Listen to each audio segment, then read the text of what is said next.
Visualizing charts.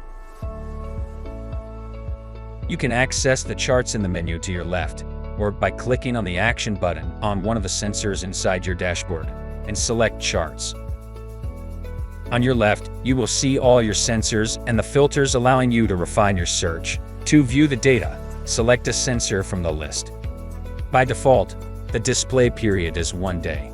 Data on the ATEC platform is updated every 30 seconds and will be displayed on the chart at a minimum interval of 5 minutes. You can view the graph either by day, by week, by month, or even by the period of your choice. You can set the start date as far back as the installation date since the data is perpetual. With the 2 arrows on either side of the specified period, it is possible to navigate from one interval to another. Once your chart is selected, you can focus your view on a specific range. With your cursor, click and hold to highlight the period of interest. You can display real-time value, moving average, alerts, and notes according to your preference.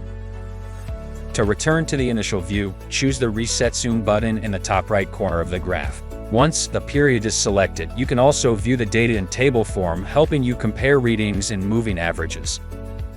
All information about the selected sensor will be displayed below the tables or graphs. If you have any questions, contact our experts by phone or email.